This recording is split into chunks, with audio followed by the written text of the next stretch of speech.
పార్వతీపురం మన్యం జిల్లా పాచిపేట మండలం బొర్రమామిడి పంచాయతీ పరిధిలోని పెద్ద కంచూరు గ్రామ జీపీఎస్ పాఠశాల భవనం శిథిలావస్థకు చేరడంతో కొత్త భవనం నిర్మించాలని స్థానిక గిరిజనులు డిమాండ్ చేశారు.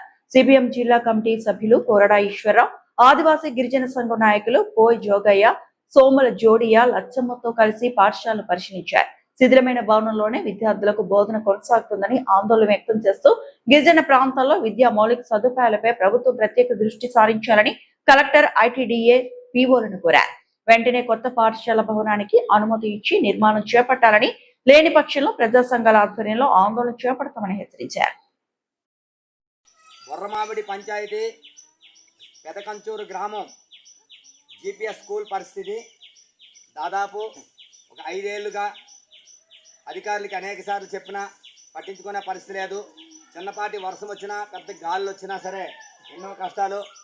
ఉపాధ్యాయులు కూడా ఈ పిల్లల్ని ఏదో ఇంటికి తీసుకెళ్ళి వాళ్ళకి రక్షణ కల్పించాల్సిన పరిస్థితి ఈరోజు ఉంది. కాబట్టి ఈ జీపీఎస్ స్కూల్ పట్ల ప్రభుత్వాలు నిర్లక్ష్యం మానుకొని వెంటనే ఈ బిల్డింగ్ నిర్మాణం పూర్తి చేయాలి. దాదాపు 25 మంది పిల్లలు చదువుకుంటున్నారు ఇక్కడ. ఇంతమంది పిల్లలు చదువుకుంటున్నప్పుడు ఇక్కడ అధికారులకు తెలియదా, ప్రభుత్వాలకు తెలియదా? జిల్లా అధికారులు, విద్యాధికారులు ఏం చేస్తున్నారనేది ఈరోజు అడుగుతున్నాం. కాబట్టి గిరిజన ప్రాంతాల్లో విద్యారంగం పట్ల ఎంత నిర్లక్ష్యంగా ఉంటున్నారనేది ఈరోజు అనేక స్కూళ్ళు ఈరోజు అక్కడ బొడ్డపాడు అయితేనేమి, అలాగే అక్కడ గొట్టూరు అయితేనేమి, అలా మూటకూడు అయితేనేమి, ఇలా చూసుకుంటే అల్లంపాడు, అలాగే తుమరావిల్లి పంచాయతీ ఆ ప్రాంతాల్లో కూడా చూసుకుంటే అనేక జీపీఎస్ స్కూళ్ళ పట్ల ప్రభుత్వాల నిర్లక్ష్యం అనేది ఉంది.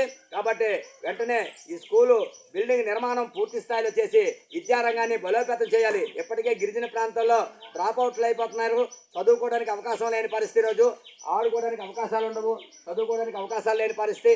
కాబట్టి ఎన్నో కష్టాలు పడి ఉపాధ్యాయులు వచ్చి చదువు చెప్తే ఇటువంటి పరిస్థితి రోజు ఈ ప్రాంతాల్లో ఉంది. దీన్ని మేము తీవ్రంగా ఖండిస్తున్నాం. కాబట్టి ప్రజా సంఘాలుగా ఈరోజు ప్రభుత్వానికి ఒకటే చెప్తున్నాం, జీపీఎస్ స్కూల్ అనే కాదు, ప్రభుత్వ పాఠశాలల పట్ల ప్రత్యేక శ్రద్ధ పెట్టాలి. అలాగే బిల్డింగ్ నిర్మాణం వెంటనే పూర్తి చేసి ఇక్కడ ఈ పిల్లలకి ఆదుకోవాలని సందర్భంగా తెలియజేస్తున్నాం.